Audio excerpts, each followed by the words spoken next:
그냥 풍차가 됐으면, 바람 불면 돌아가다 바람 차면 멈추는 돈키호테도 로신한테도 아닌 그냥 뿅뿅. 힘차게 제자리를 지키고픈, 달려가서 안기고픈 남자의 규모로 뿅뿅. 잘리지도 않아서 영원히 자를 수 있는 공중을 썰며 뿅뿅.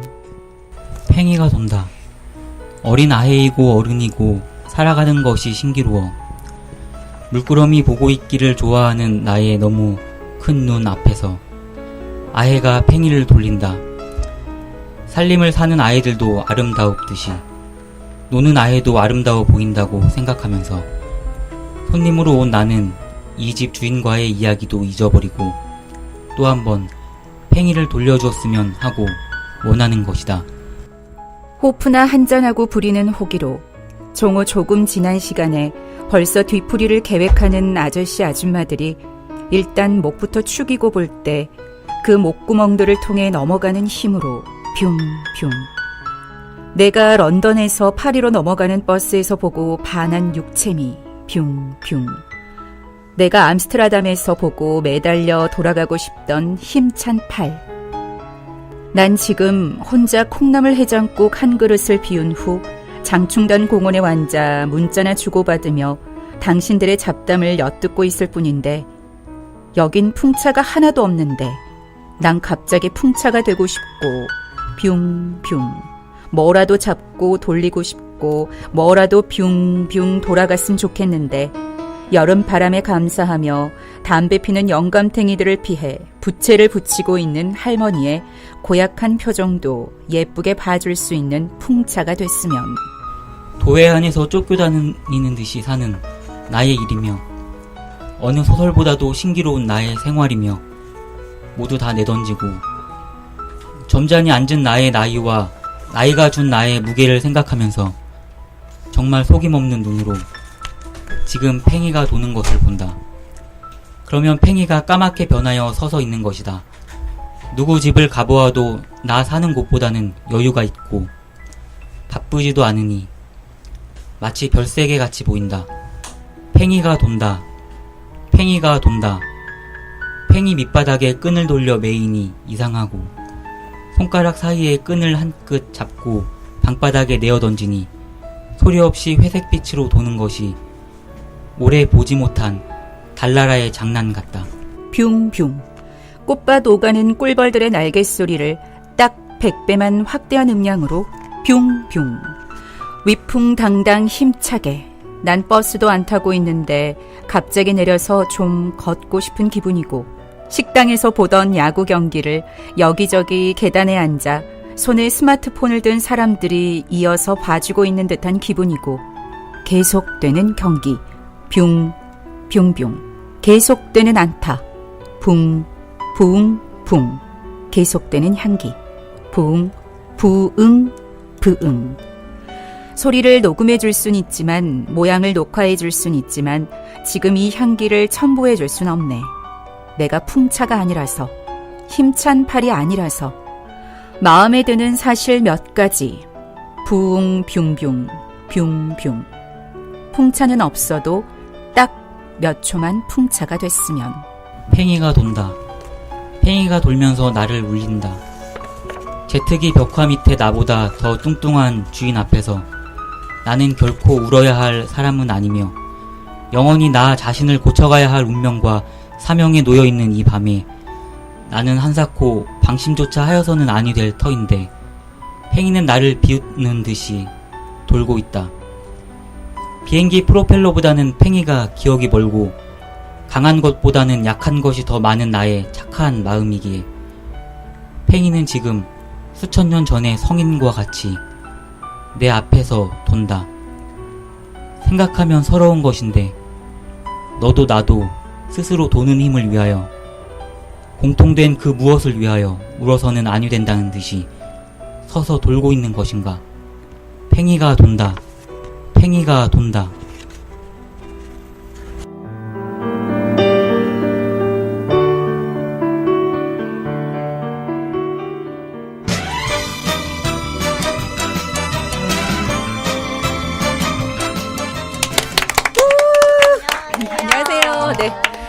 팟캐스트 10번째 젊은 시인의 다락방. 오늘은 9번째 초대 손님 황유한 시인과 함께합니다.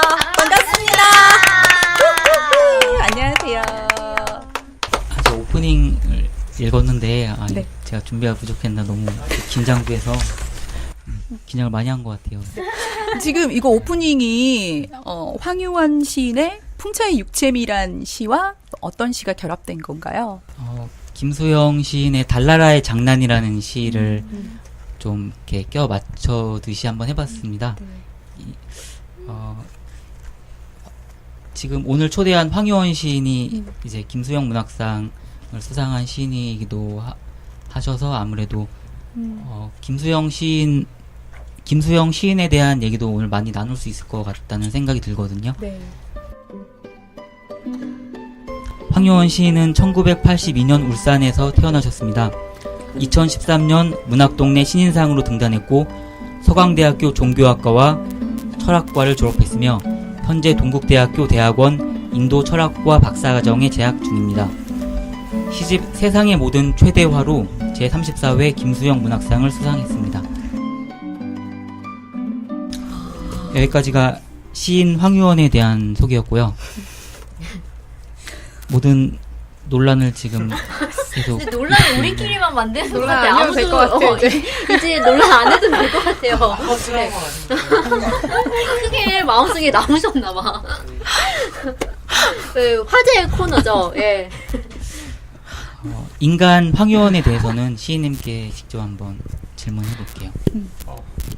예, 안녕하세요. 시 쓰는 황유원입니다. 안녕하세요. 네, 반갑습니다. 반갑습니다. 그 인간 황유원에 대해서 물어보셨는데 재밌는 게 시인의 인간이란 말이 들어가 있잖아요. 그 좀 아마추어 같다고 해서 별로 저는 안 좋아하거든요. 시인이란 말을. 그러니까 뒤에 보통 가를 붙이잖아요. 전문가나 뭐 소설가나 이렇게. 근데 굳이 시인을 이렇게 뭐 예술인 뭐 이런 말 쓰기도 하죠. 근데 굳이 그래서 시인? 시가 이렇게 안 하잖아요. 소설인이라고도 안 하고. 말이 너무 길어졌는데. 그 시인에서 하여튼 시를 빼면 인간, 사람인데, 이게 그 대답이 간단하게 할 수도 있고 어렵게 할 수도 있는 것 같아요. 왜냐면, 저가 언제부턴가 쓰는 거에 대해서 되게 집착을 한다고 해야 되나요? 근데 그게 제일 재밌는 일이 언젠가부터 되어버렸어요. 그래서, 뭐 수상소감 어디도 썼었는데, 저는 못 산 삶과 잘 산 삶 이런 건 없다. 나한테, 그러니까 저한테 있어서 그거를 잘 쓴 삶과 못 쓴 삶이 있을 뿐이다. 이렇게 하여튼 뭐 다 대상화 시키는 게 있어. 언제부턴가 그게 저한테 글쓰기가 가진 의미이기도 한데, 그래가지고 시인에서 그 시를 빼면은 어떻게 보면 아무 의미도 안 남을 수도 있어요. 이렇게 말하면 되게 간단한데 또 거꾸로 말하면 근데 똑같죠 뭐. 예, 똑같이 일상인으로서의 사람이고 시가 안 올 땐 뭐 똑같은 것 같아요 완전히. 그래가지고 그래도 뭐 굳이 대답을 드리자면 제 성격이 후회를 잘 안 해요. 후회할 일을 하지 않아요. 그래서 후회 없는 삶을 사는 사람이라고 해도 될 것 같아요. 아 그러세요? 네, 기대가 많으셨죠? 전 기대를 별로 안 해가지고. 왜 이렇게 후회가 많은지. 네, 근데 대신 이제 결과보다는 어떤 과정에 되게 집착을 많이 해요. 그래서 되게 열심히 나름 살거든요. 시인이지만 그래서 최근에 또 누구는 그러더라고요. 되게 성실하지 않을 줄 알았는데 뭐 일을 시켰더니 너무 잘해서 다시 봤다고. 자기 깔때기 확 꽂는데 지금. 그러니까 잘하진 못하고요. 근데 최선을 다해요. 그게 좀 병적인 게 있어요. 그래서 저를 갉아먹는다고 해야 되나? 하여튼 최선을 다해서. 그래서 근데 좋은 건 후회는 없어요. 뭘 해도 저는 결과는 뭐 내 주관이 아니다. 하늘에 맡겨야지. 이래서 후회 없어요. 지금까지 살면서 후회한 적 거의 없는 것 같아요. 오, 되게 네. 멋있는 것 같아요. 네. 이게 자기 합리화일 수도 있어요. 예. 하여튼 그 정도로 얘기를 할 수 있을 것 같으네요. 예.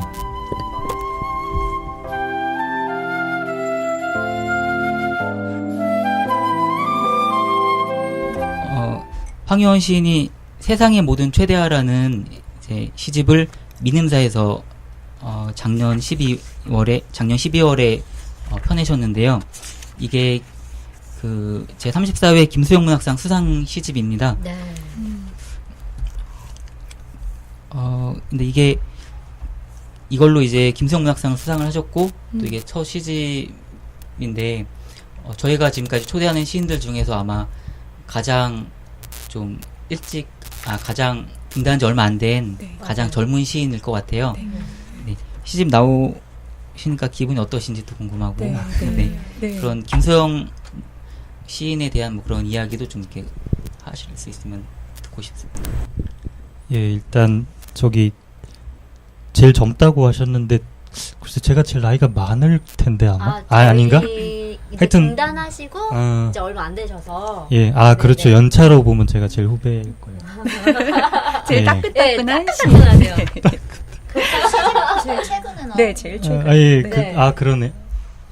예, 하여튼 그래가지고 받았을 때 되게 기뻤죠. 왜냐면은 이게 좋은 게 상금보다도요. 보통 출판사에서 시집을 이렇게 어떻게 내는지 사람들이 잘 모르는데 저도 몰랐지만 이번에 알게 됐는데 이렇게 줄을 서더라고요.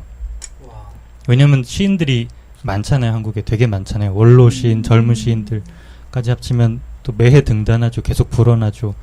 근데 낼 수 있는 출판사 혹은 이 사람들이 내고 싶어하는 출판사 한정이 돼 있단 말이에요. 그래서 어디든지 이제 줄을 서야 되는 거를 저도 책 내면서 알았거든요. 근데 이제 줄을 안 설 수 있는 아마 유일한 방법, 유일한까지는 아닌가?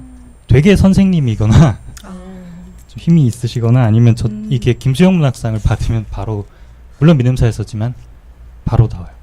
저는 그게 너무 좋았어요. 상금도 물론 좋았지만 하여튼 원고 넘기고 수상 발표 나고 시집이 한 2달 만에 나왔으니까 해설도 뭐 1달 만에 끝나고 예, 너무 좋았어요 그게. 그래서 좀 약간 뭐랄까 이게 오랫동안 준비하고 내면은 또 아무 느낌 없다고 하더라고요. 너무 지쳐가지고.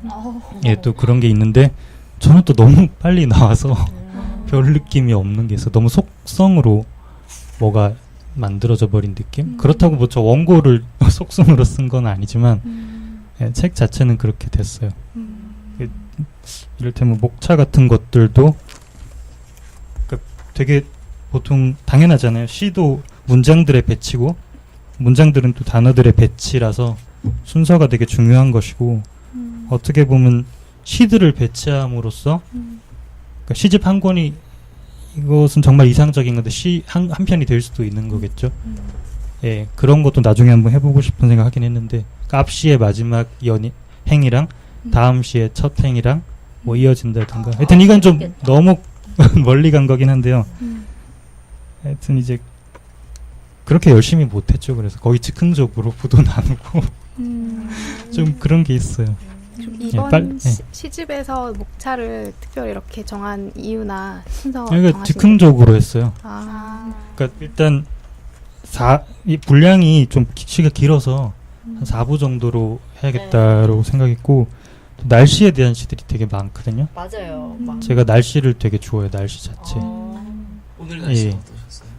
오늘 날씨요? 오늘 날씨 하늘 보다 왔는데 큰 감흥은 맞다. 아니다. 아까 구름 하나 봤어요.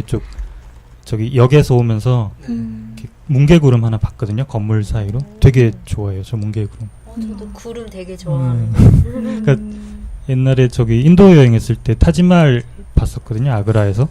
근데 거기가 완전 깡촌인데 공기 오염도 심하고 이게 대리석이잖아요. 그리고 엄청 크잖아요. 그래서 멀리서 어디서 봐도 이게 보여요. 근데 진짜 구름 같아. 대리석으로 만든 흰 구름. 이렇게 건물 자체가 예, 땅에 이렇게 착륙한 구름이라고 해야 되나? 그런 느낌도 들고. 진짜 시적인 표현이다. 땅에 착륙한 구름이래요. 건물이. 이거 써먹어야겠다. 괜찮네.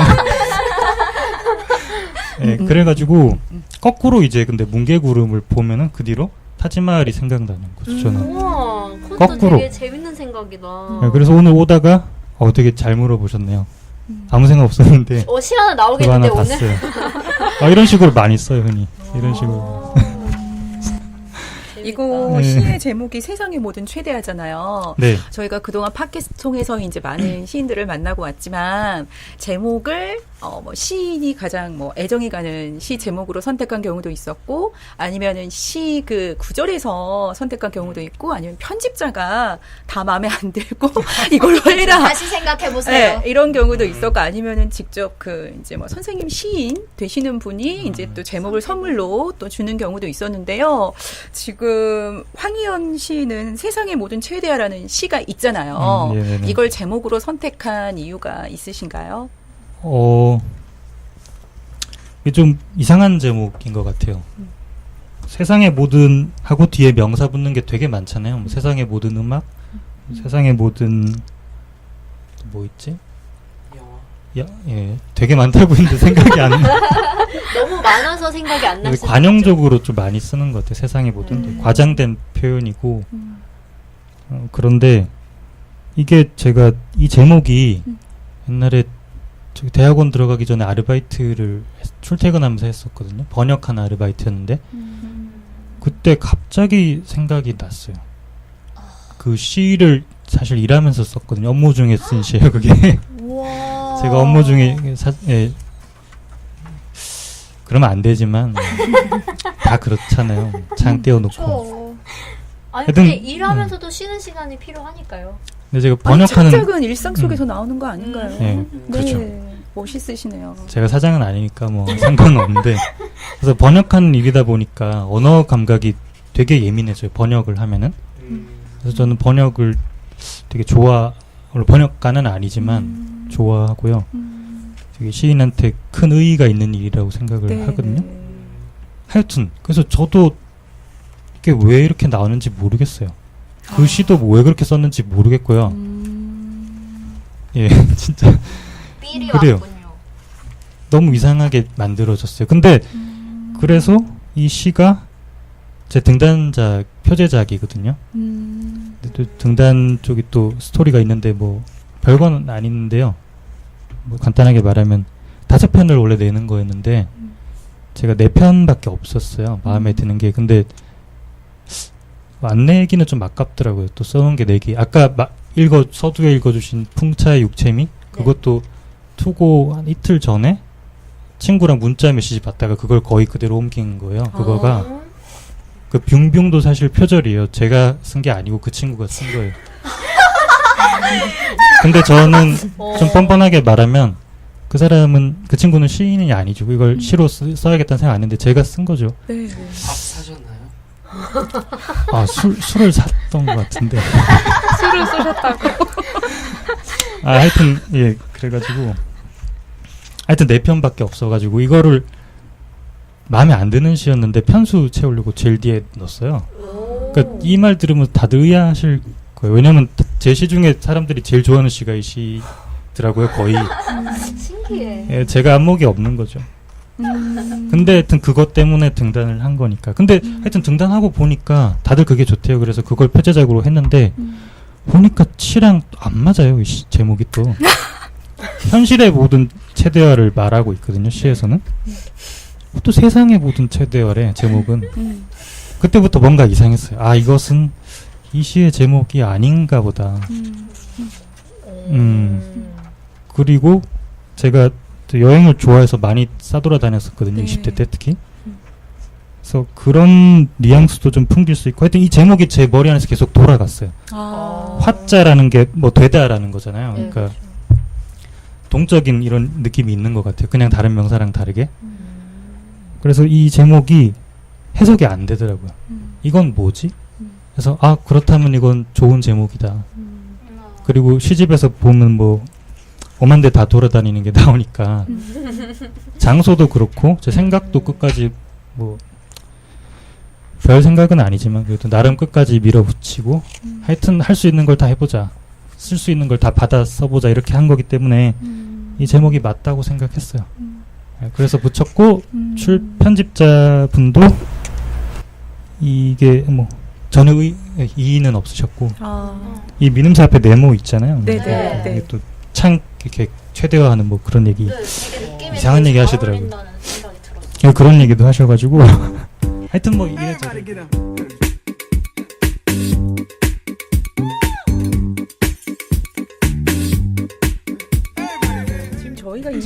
있어요. 황희원 시인의 이야기에 지금 빠져 있잖아요.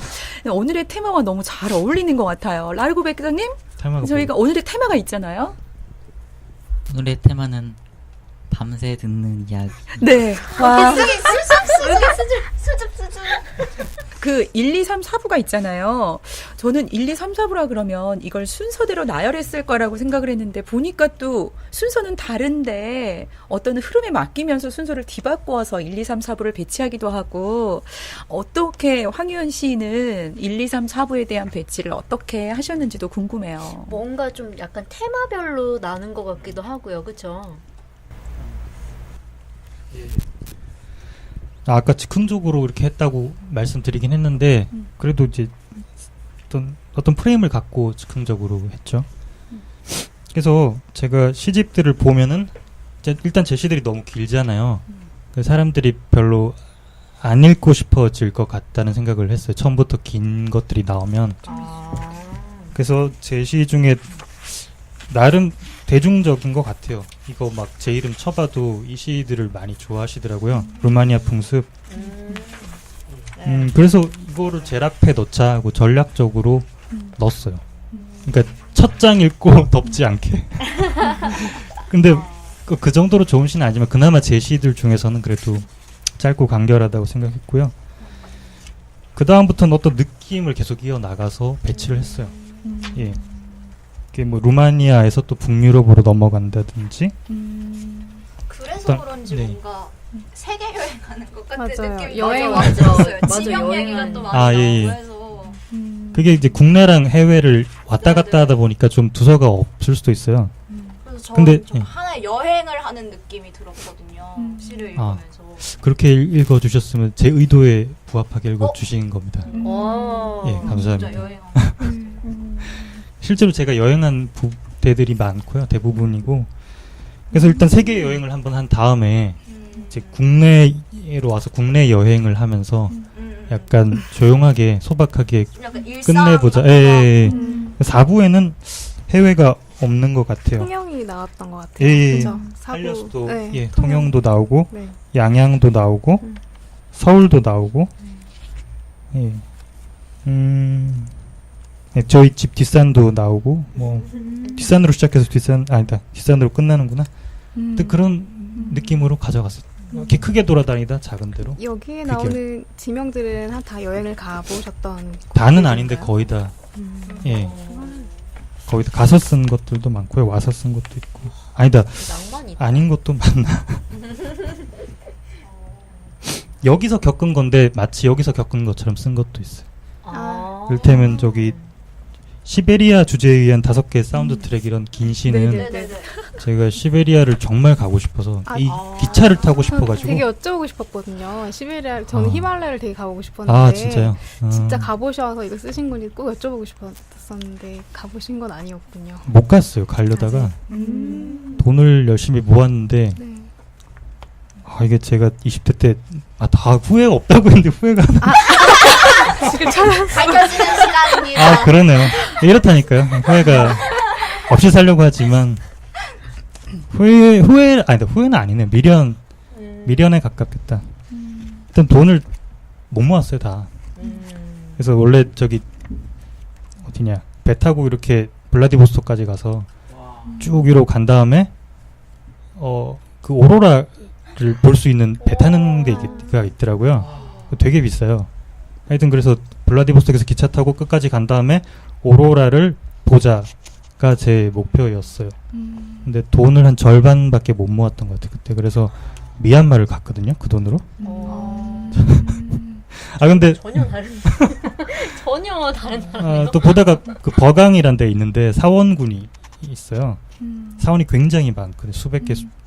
하여튼 거기 사진이 멋져갖고 갔어요 그냥. 근데 하여튼 얘기 마저 하면은 그래서 인도에서 기차를 되게 많이 탔거든요. 중북부 여행하면서. 그래서 여기 보면 기차 얘기가 많이 나오죠. 네. 그 인도 얘기 그대로 쓴 거예요. 예. 그래서 제가 겪은 일이긴 하죠. 다. 예. 그 시베리아 횡단 열차는 보니까 되게 편해서 그래도 좀 인도 기차보다는 예. 이런 시각 직접 갔으면 또 안 나왔을 거예요. 재밌는 게 계획을 짜다 보면은 더 생각을 많이 하게 되는 것 같아요. 직접 가보면 사실 또 별게 없을 수도 있잖아요. 또 그 정도는 아니지만 하여튼 뭔가 우리가 그 나라나 어떤 장소에 대해서 갖고 있는 관념 이것이 있는데 그것이 뭔가 머릿속에서 증폭되고 막 변화되고 그런 것 같아요. 계획 짤 때 저는. 그래서 계획 짤 때 사실 제일 기쁜 것 같아요. 갔을 때보다. 그래서 계획 짜면서 쓴 시 하여튼 네, 뭐 시를 쓰기도 하고 예 그랬던 것 같아요. 또 지금 여행 계획이 있으신가요? 제가 여행을 정말 좋아했었는데 20대 때 이제 졸업하고 뭐 계속 회사 여기저기 다녔었거든요. 그리고 계속 회사 그만두고 어떻게 대학원에 가게 되면서도 아르바이트도 계속하고 해서 해외여행은 저기 꿈도 못 꿨었어요. 제가 벌써 35인데 30대 때는 해외여행은 꿈도 못 꿨는데 그 저기 어디서 뭐 하는 게 있어요. 문화예술위원회에서 해외 레지던스 프로그램이 있더라고요. 근데 마침 이게 방학이에요. 그래서 제가 신청을 했죠. 인도, 남인도, 첸나이. 근데 이게 됐어요. 그래가지고 내년 저기 한 1월 한 달 정도? 그렇게 긴 시간은 아니고 근데 거기를 이제 가니까 예, 한 5, 6년 만에 해외 나갈 수 있을 것 같아요. 그곳에서 시를 네네. 쓰실 계획인가요? 뭐 써지면 쓰는데 잘 모르겠어요. 일단 맛있는 거 많이 먹고 싶어요. 제가 생선 요리 되게 좋아하는데요. 남인도 가서 생선 커리 먹고 정말 하여튼 좀 충격을 받았었어요. 너무 맛있어가지고 그 막 갓 잡은 생선이잖아요. 다 그걸로 이렇게 커리를 만들어 주는데 한국 인도 식당 가면 생선 커리 없잖아요. 맞아요. 거의. 거기다 네팔 식당이라서 그런 것 같아요. 제가 자세히 모르겠는데 네팔 식당이라서 아마 그런 것 같고 남인도에서는 하여튼 생선 커리 많이 먹어요. 생선 커리 먹으러 가는 이렇게 말하면 너무 없어. 보통 혼자 다니시는 거예요? 아니 저기 혼자 갈 때도 있는데 좀 친구들하고 남자애들하고 제가 잘 계획을 못 짜요. 그러니까 아까 말씀드렸다시피 그러니까 과거 얘기예요. 지금은 뭐 여행을 안 갔으니까 제가 계획을 잘 못 짜고 이제 환상만 잔뜩 이렇게 하니까 실무적인 부분을 책임져 주는 친구들이 있었어요. 옛날에 고등학교 친구도 랑 자주 갔었어요. 지금 뭐 결혼해서 애 아빠 됐는데 예, 그 친구랑 많이 갔어요. If you wanna find yourself by traveling out west, or if you wanna find 시 속에 새에 관한 시가 많이 있잖아요. 예. 특별히 새를 좋아하시게 된 이유가 있으신가요? 뭐 이야기 스토리가 있으신지 궁금하네요. 생선 커리랑 똑같은 것 같아요. 네. 저는 그냥 외부적으로 갑자기 와서 뭐지? 이런 게 있는데요. 새소리가 그 중에 하나예요. 새소리도 물론 다 다르니까 다 좋아한다고 말하기는 직박구리는 가끔 직박구리가 제일 많잖아요. 아까 오다가도 직박구리 봤는데 아, 직박구리가 혹시 약간 회색 새고 귀 쪽이 빨개요. 좀 약간 노란빛에 가까운 빨간색? 예, 맞아요. 제일 흔한 새고 네. 떠들이 새라고도 하더라고요. 그거 그러니까 워낙 시끄러우니까 아까 한 마리 봐서 되게 반가웠어요. 얘가 뭘 했는지 그 목욕을 했는지 머리가 이렇게 다 뻗쳐 전기줄기에서 이렇게 막 다듬고 있는 거 보다가 왔는데 시에 그런 예. 곤충 제목에 맞아. 곤충 이야기가 이런 것도 되게 많이 나오고 또 특히 얘기 2부에 네. 많이 있고 맞습니다. 예. 개미 자라 네, 달팽이 진해. 진해. 아니 저 되게 놀랬었던 게 제가 정말 싫어하는 벌레 중에 하나가 그리마가 정말 싫어하는 그렇죠. 그 돈벌레 있잖아요. 그 정말 싫어하거든요. 근데 읽다가 그리마가 나와가지고 그 장만 넘겼어요. 너무 못 읽겠더라고요. 이걸 굉장히 뭔가 시적으로 표현을 하셔서 근데 너무 힘든 거예요. 다리가 하나씩 떨어지는 그게 막 연상이 돼가지고. 네, 맞습니다. 예, 여성분들 남자들도 그렇고 다 별로 좋아하진 않죠. 곤충 얘기는 하자면 근데 되게 길어질 수가 있는데 뭐 잠깐만 할까요? 네. 네, 해주세요. 예, 괜찮아요. 어떻게 소재로 밤새 쓰셨는지. 듣는 이야기니까요. 네, 예. 궁금해요. 라르고님이 좀 심심해 하시는 것 같아요.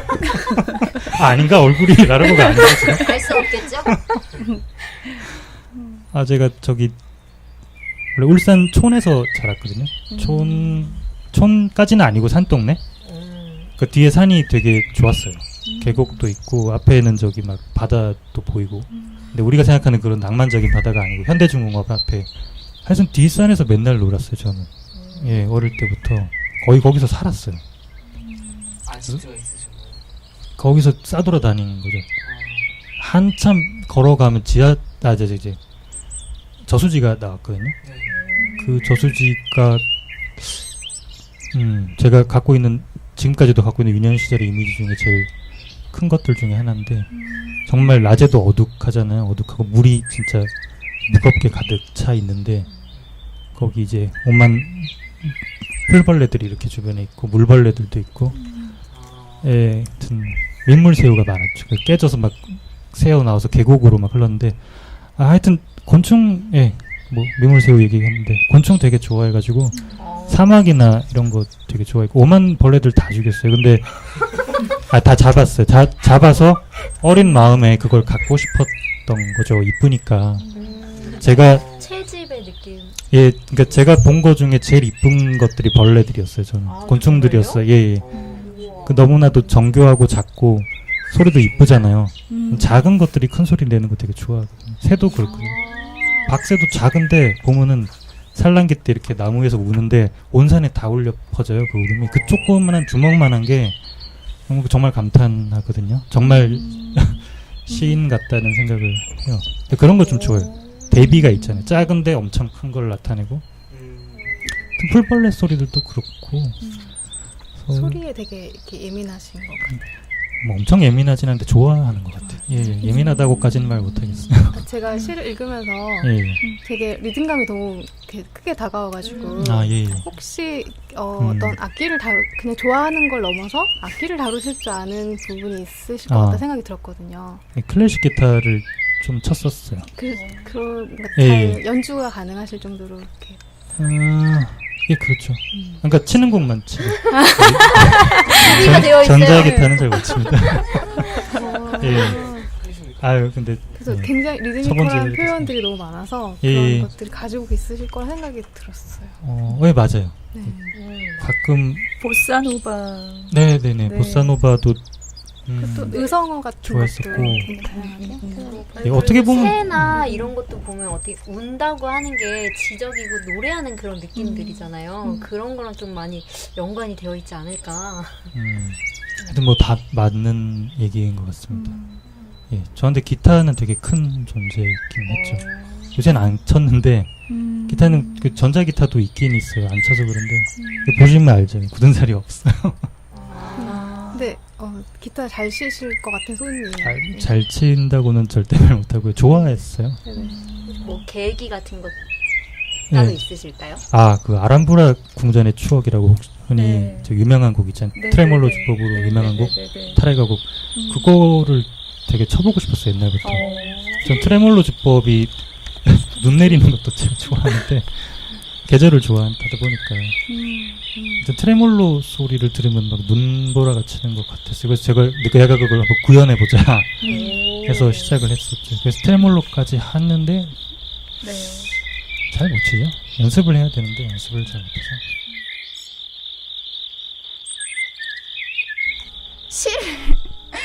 시보다는 좀 약간 시인이 되게 많이 궁금했어요. 정말 이 시인은 정말 어떤 시인일까? 정말 독특한 생각? 좀 약간 그런 걸 많이 할 것 같다라는 생각을 되게 많이 해서 되게 정말 빨리 만나보고 싶다는 생각을 좀 많이 했어요. 되게 다른 시인들의 시는 짧은 시를 좀 찾게 되는데 거의 대부분이 긴 시임에도 불구하고 오히려 그 시가 어떤 이게 의미를 해석한다기보다는 그냥 시 흐름을 따라가면서 정말 재밌다는 생각을 했거든요. 뭔가 시 하나에서도 세상을 막 이리 갔다 저리 갔다 막 요기저기 막 걷잡을 수 없을 정도로 뭔가 판타지 세계 안으로 들어가는 것 같기도 하고 그런 느낌이 많이 들어가지고 되게 그렇다면 이 감수성은 과연 어디서 나오는 걸까 하는 궁금증이 있었어요. 일단 뭐 너무 좋게 말해주셔서 감사하고요. 신기하네요. 그렇게 읽히길 바랬어요. 저는 리듬을 따라서 그냥 자연스럽게 그런 얘기 들을 때 제일 좋은 것 같아요. 제시가 어렵다고 하는 분들도 있는데 쉽다는 분들도 의외로 많더라고요. 그러니까 쉽게 읽힌다 의외로 네, 예, 네. 리듬에 따라서. 그리고 어려운 말도 많이 없고 맞아요. 그게 제가 야매로 배워서 그래요, 시를. 제가 예, 이게 장점이기도 하고 단점은 아니겠다. 이게 저니까 뭐 예, 그냥 혼자 이렇게 늘 썼거든요. 그 체계적인 학습 같은 걸 전혀 하지 않았어요. 제 시를 누구한테 읽히지도 않았고 혼자 계속 썼어요. 그러다 보니까 시가 시 같지 않은 부분이 있는 거죠. 말하신 대로 이야기 같기도 하고 그런 부분이 잘 읽힌다고 느낀 게 판타지 같다고 했잖아요. 뭔가 제가 생각하기에 일상 판타지 같은 그런 느낌? 뭔가 현실 안에서 그 작은 공간 안에서 느끼는 그런 판타지 같은 그런 생각이 들었어요. 뭔가 단어들도 일상에서 많이 접할 수 있는 그런 단어고 그 현상들도 다 우리가 그냥 살면서 느낄 수 있는 뭐 자연도 그렇고 여행도 그렇고 뭐 다른 뭐 자연 현상 같은 거 날씨 이런 것도 다 되게 밀접하게 와닿고 좀 쉽게 이해할 수 있는 부분이어서 그런 점이 되게 재밌게 읽혔던 것 같아요. 그래서 짧은 시가 나오면 오히려 막 아쉽고. 아쉽다 아쉽다 이런 느낌이 또 막 예. 들었던 것 같아요. 아, 그렇군요.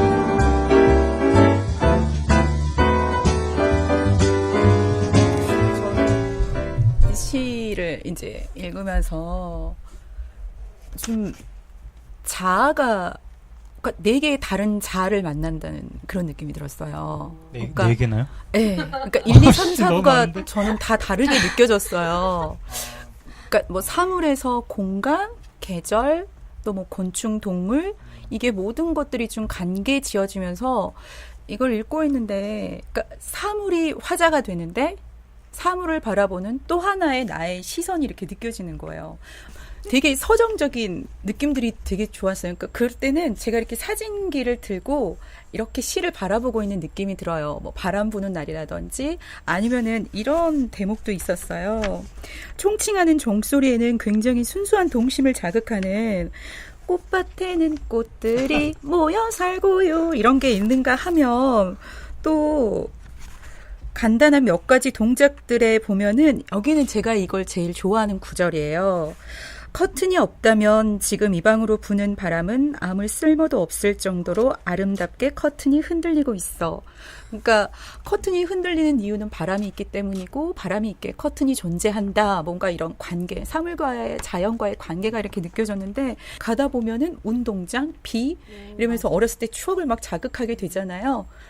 그러다 갑자기 이게 죽음, 파멸 뭐 중간에 뜬금없이 갑자기 이런 걸로 연결이 되는 거예요. 그걸 읽으면서 저는 되게 이 독자들과 밀당의 고수가 아닌가? 와. 약 오른데 되게 재밌었던 거예요. 약 오른데 재밌고 전 처음에 루마니아 풍습부터 들어갈 때 아까 또 뭐 어떤 공간과 공간을 넘어선다는 또 이야기도 있었지만 진짜 그랬어요. 루마니아 풍습을 첫 번째 이 시로 잘 채택을 하신 것 같아요. 딱 읽는 순간 저는 시라는 느낌보다는 어떤 소설의 공간 속으로 들어간 느낌이 들었어요. 그래서 되게 재밌는 이야기가 펼쳐질 것 같은 그래서 되게 호기심을 자극했어요. 그랬다가 정말 2부, 3부, 4부 읽을수록 이건 뭐지? 또 다른 자아인데? 이건 뭐지? 곤충들을 왜 죽이지? 갑자기 왜 지네가 등장하지? 이따가 3, 4부에서는 좀 이해할 수 없는 부분들도 있었으나 진짜로 아까 얘기했듯이 뭔가 여행하는 그런 리듬을 또 밟아가면서 어떻게든 되게 쫓아가게 만들어버리는 이렇게 확확 당겨버리는 또 그런 밀당의 고수가 아닌가라는 생각을 했어요. 그래서 근데 저기 말하셨는데 좀 3, 4부에서는 납득할 수 없는 부분도 있었다라고 하셨는데 네. 배치가 좀 모르겠어요. 저는 아까 말씀드렸다시피 뭐 그냥 된 거니까 저는 이제 신경 안 쓰는데 잘 된 건지 이게 못 된 건지 저도 잘 모르겠어요. 그걸 순서대로 다 적으신 건 아니죠? 이 순서대로 적어진 건 아니죠? 아, 처음부터 끝까지 순서대로? 네. 아니고요. 중간중간 껴넣은 거죠. 그러니까 시는 이미 다 있었고 이것을 4부로 나눠야 되니까 하나하나씩 이제 자리를 퍼즐 맞추듯이 이렇게 딱딱딱 넣어서 거의 다 이렇게 대충 맞아 떨어졌어요. 좀 자기적으로 느껴질 수도 있을 것 같아요. 특히 막 곤충들, 동물들 막 모아놓은 부분은 네네네.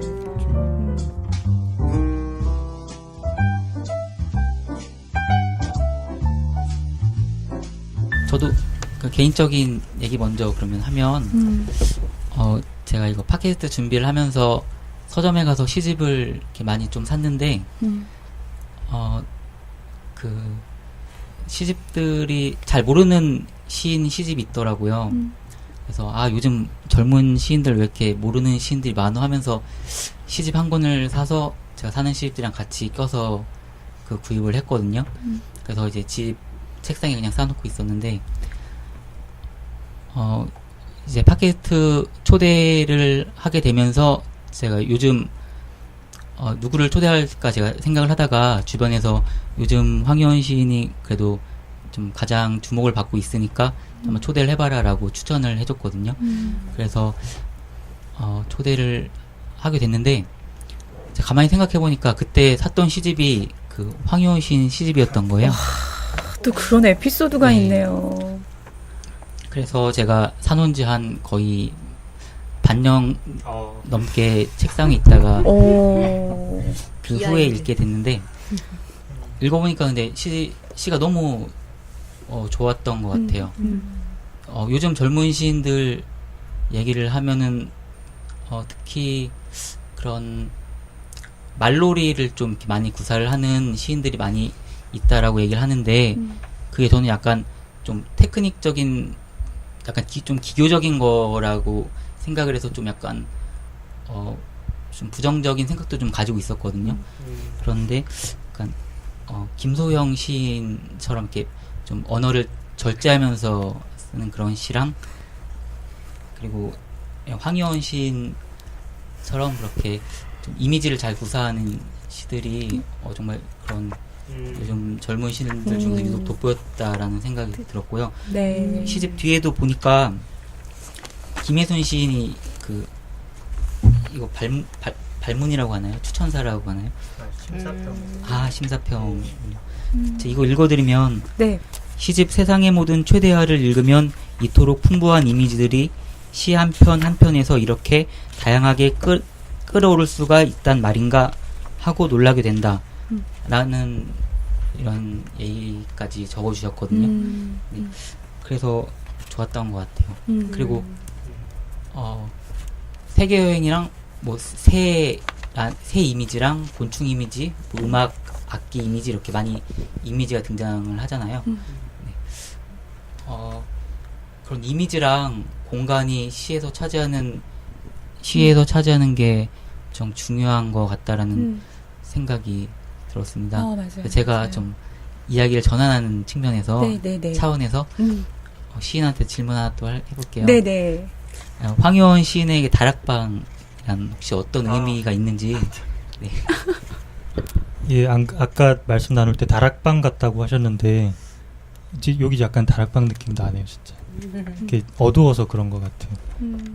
다락방, 글쎄요. 다락방이란 말 자체를 되게 오랜만에 들어본 것 같아요. 저 어릴 때 집 살던데 다락방이 있었거든요. 그래서 뭐 요 정도 느낌인 것 같아요. 요런 데 있었고 근데 재밌었던 게 다락방보다 저는 그 계단, 나무 계단 삐걱거리는 네, 소리와 그 걸고 이렇게 딱 걸고 올라가는 그 계단 있잖아요. 네네네네. 옆에 채워놨다가 올라갈 때 이렇게 걸고 네네네. 그 생각이 많이 나는 것 같아요. 그래서 이렇게 계단 올라가서 너무 어렸을 때라 가지고 그때 올라가서 어떤 생각을 했었는지 이런 것까지는 다 생각이 잘 안 나는데 하여튼 주워온 풍금이 있었어요, 집에. 제가 주워온 거였어요. 되게 낡은 거였는데 제가 뭐 그때 막 반주 연습하고 그랬거든요. 그냥 도솔 미솔 영화 속의 한 장면 노래하면서. 근데 그게 딱 보였죠. 그리고 뭐 나이 들어서 생각해 보면 극장이 저한테 다락방 같아요. 약간 퇴행적인 공간이잖아요. 네네. 어두운 데고 뭐 이렇게 말하면 너무 뻔하지만 사실인 것 같아요. 엄마의 자궁으로 돌아가는 느낌이 있고 뻔하지만 사실 같아요. 그래서 극장이 저한테는 다락방 같고 그래서 영화도 좋아하지만 영화보다 사실 극장을 더 좋아해요. 멀티플렉스가 근데 너무 많아져서 CGV는 그 느낌이 안 나더라고요. 네, 그렇죠. 옛날 동네 극장들 있죠. 정말 오래된 그런데 되게 좋아했어요. 그래서 불 딱 안고 불 꺼질 때 그때 너무 좋았어요. 불 꺼지고 스크린에 불 들어오고 그래서 영화 끝나고 이제 불 들어오면 이제 정말 슬퍼지는. 예, 그래서 최근에는 나이 들고는 그런 극장에서 다락방을 체험하는 것 같아요. 근데 이렇게 그런 공간들이 비난받을 거라고는 생각을 안 하고요. 뭐 힘들면은 사람이 근데 이렇게 말도 안 되는 짓도 할 수도 있는 거고, 일단 살아 돌아가기만 하면 되는 것 같아요. 원래대로 복기만 하면 되는 것 같아요. 아무리 힘든 일이 있어도 뭐 술이나 뭐 이런 마약까지는 아니더라도 이런 것도 뭐 다락방일 수 있다고 생각해요. 단지 나가기만 하면 되는 것 같아요. 거기서. 그 지금 황유연 시인 말씀에서 다락방이라는 게 되게 어릴 적 추억에서 갑자기 마약으로 이렇게 딱 치솟으면서 뭔가 극과 극을 닮았잖아요. 제가 황유연 시를 읽는데 그런 느낌이었어요. 지금 딱 이 느낌이에요.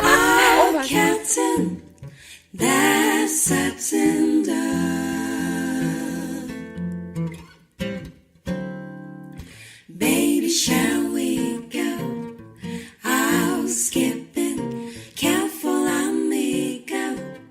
You're flipping, speaks Latin.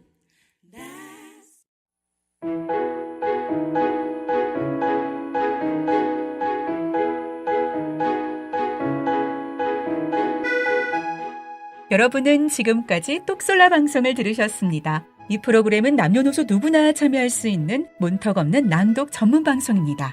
성북마을 미디어 지원센터, 성북마을 TV, 목소리 예술 실험실이 함께합니다.